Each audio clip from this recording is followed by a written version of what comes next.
అదరగొట్టే కారం రంగు రుచి ఆచి కారం పొడి. కేంద్రం పెట్టే కేసులకు భయపడేది లేదన్నారు సీఎం రేవంత్ రెడ్డి. మోడీ వైఖరిని నిరసిస్తూ రాహుల్ సోనియాకు మద్దతుగా నిలబడదామని పిలుపునిచ్చారు. తనకు పీసీసీ ఇచ్చినప్పుడు అందరి సీనియర్ల ఇళ్లకు వెళ్లాలని చెప్పారు. రాజకీయాలన్నప్పుడు కాళ్లలో కట్టెలు పెట్టేవారుంటారన్నారు. ఇక ఓయూను ప్రపంచ స్థాయిలో నిలబెడతామన్న సీఎం ఇందుకోసం ఎంతైనా ఖర్చు పెడతామని చెప్పారు. మన దేశంలో నరేంద్ర మోడీ గారు గుజరాత్లో పెట్టుకురు. ఆ తర్వాత పూణే ముంబై ఏదో వేసుకుంటురని దూరంగా విన్నాం. మీ రాష్ట్రాలు చేసుకున్నప్పుడు మాకెందుకు ఇయ్యారని కేంద్రంతో కొట్లాడి ఇయ్యాలా హైదరాబాద్ నుంచి బెంగళూరుకు ఎక్స్ప్రెస్ హైవేతో పాటు బుల్లెట్ ట్రైన్ కూడా మనం మంజూరు చేయించుకున్నాం. హైదరాబాద్ నుంచి చెన్నై వయా అమరావతి ఎక్స్ప్రెస్ హైవేతో పాటు బుల్లెట్ ట్రైన్ కూడా ఈరోజు మనం మంజూరు చేయించుకున్నాం. ప్రాథమికంగా ఒప్పుకున్నారు.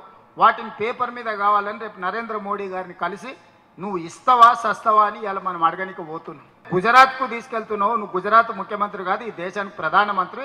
గుజరాత్కి ఏమేమి ఇచ్చినావో తెలంగాణ కూడా అవన్నీ ఇవ్వాల్సిందే.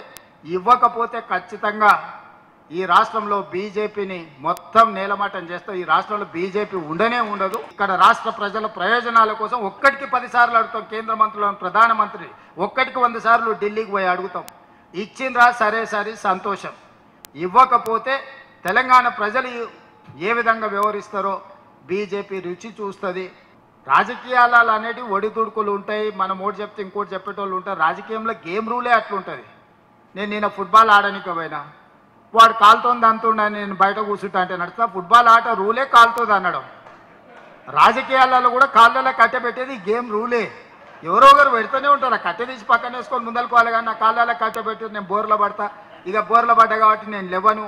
మళ్ళా మీనాక్షి మేడం మహేష్ గౌడ్ గారు వచ్చి మాకు చేయబట్టి లేపాలంటే ఇది కుదరదు. 7 తారీఖు నాడు తెలంగాణ ఉద్యమానికి వేదికైన తెలంగాణ ఉద్యమానికి ఊపిరి ఇచ్చిన ఉస్మానియా యూనివర్సిటీకి 7 తారీఖు నాడు మనం వెళ్తున్నాం. ఆ యూనివర్సిటీ 100 సంవత్సరాల పైగా చరిత్ర ఉన్న యూనివర్సిటీ. గొప్ప మేధావులను పివి నరసింహారావు గారి నుంచి మొదలు పెడితే జైపాల్ రెడ్డి గారి వరకు, కేశవరావు గారి వరకు ఉద్దండులను అందించిన ఉస్మానియా యూనివర్సిటీని చంద్రశేఖరరావు గారు కాలగర్భంలో కప్పేయాలని చూసిండు.